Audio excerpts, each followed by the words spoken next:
ప్రజా సంక్షేమ కార్యక్రమాలతో ప్రజల గుండెలో నిలిచిన మహానేత వైఎస్ఆర్ అని మంత్రి శ్రీధరబాబు కొనియాడారు. YS Rajasekhara Reddy memory award కార్యక్రమంలో వారు పాల్గొన్నారు. ఇప్పుడు అలా చూద్దాం.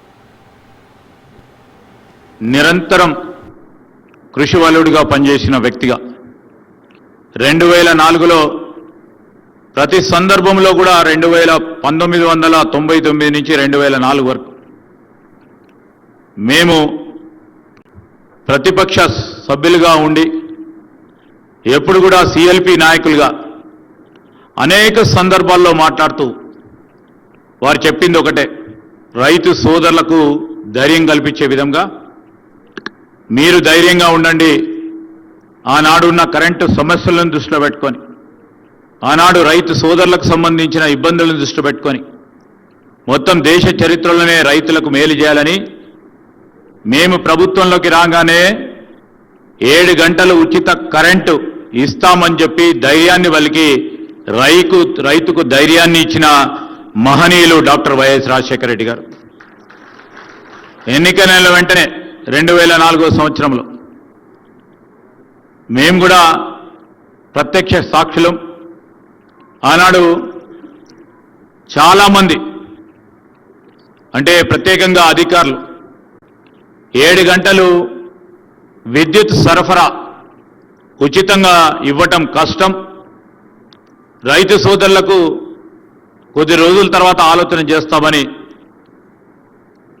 అధికారులు వచ్చి చెప్తే చాలాసేపు కూడా చాలామంది ఉన్నారు. అప్పుడు పెద్దలు రఘువీరారెడ్డి గారు కూడా ఉండే కావచ్చు. అక్కడ గంటన్నర సేపు ప్రభుత్వ అధికారులందరూ కూడా ఈ ఉచిత విద్యుత్తుకు సంబంధించి వీలు కాదు, ఆనాడు ఇప్పుడున్నట్టు ప్రభుత్వ ఖజానాకు సంబంధించి అనేక ఇబ్బందులు ప్రభుత్వం రాగానే, ఈనాడు కూడా మా ముఖ్యమంత్రి గారు ఉప ముఖ్యమంత్రి గారు చూస్తూ ఉన్నాం. మా ప్రభుత్వానికి సంబంధించిన సహచరులందరం కూడా ఈరోజు ఆర్థిక వ్యవస్థ గాడిలో పెట్టే ప్రయత్నంలో చేస్తూ ఉన్న సందర్భం. ఆనాడు కూడా మరి రాజశేఖర రెడ్డి గారు మరి కొత్త సంక్షేమ కార్యక్రమాల అభివృద్ధి చేపట్టాలన్నా అధికారులు వాస్తవిక విషయాలు చెప్పినప్పుడు పూర్తి స్థాయిలో విషయ సేకరణ చేసి రైతు సోదరులకు ఇచ్చిన మాటపై మనం నిలబడాలి ఖచ్చితంగా అని చెప్పి వారి మొట్టమొదటి జీవో సంతకం చేసింది రైతు సోదరులకు సంబంధించి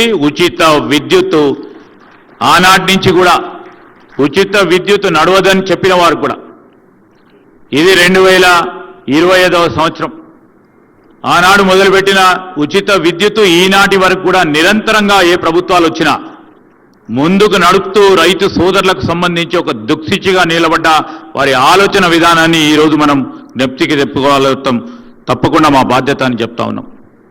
రైతు సోదరులకు సంబంధించిన ఇన్పుట్ సబ్సిడీకి సంబంధించి ఇన్పుట్ సబ్సిడీని కూడా పెంచి నష్టపోయిన రైతు సోదరులను ఆదుకోవాలని ఉదారంగా వారు నిలబడి ఆనాడు ఉన్న ఆర్థిక వ్యవస్థను కూడా దృష్టి పెట్టుకొని ఏదేమైనప్పటికీ రైతు అనే సోదరుడికి మనం ముందు నిలబడాలని ముందుకు నడిచారు.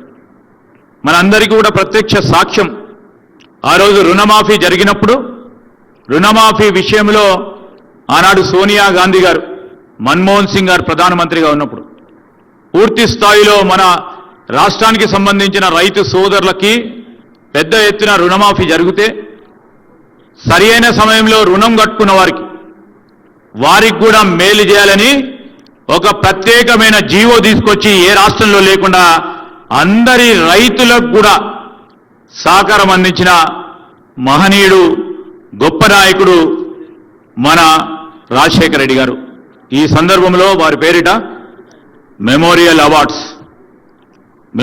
అవార్డ్స్ ఎంపిక చేయటం, మరి ప్రధానంగా చాలా ప్రఖ్యాతిగాంచిన సుభాష్ పలేకర్ గారు చాలా మందికి కూడా సుపరిచితులు.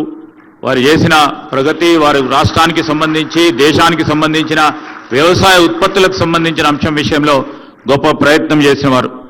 అదేవిధంగా మరి డాక్టర్ సుధా గారు, డాక్టర్ నాగేశ్వరరావు గారు కూడా వారు పూర్తి స్థాయిలో రైతులకు సంబంధించి మొత్తం ఉదారంగా వారికి వచ్చిన మొత్తం డబ్బును కూడా రైతుల సంక్షేమం గురించి ఖర్చు పెడుతూ ముందుకు నడుస్తూ ఉన్న వ్యక్తులను ఈరోజు గుర్తించి వారి అవార్డులు ఈరోజు ఈ కమిటీ వారు నిర్ణయం చేసి ముందుకు తీసుకువెళ్ళటం, వారికి కూడా అవార్డు పొందిన అవార్డు గ్రహీతలందరికీ కూడా హృదయపూర్వకంగా మా అందరి పక్షాన శుభాకాంక్షలు తెలియజేస్తూ సెలవు తీసుకుంటామని. జై హింద్.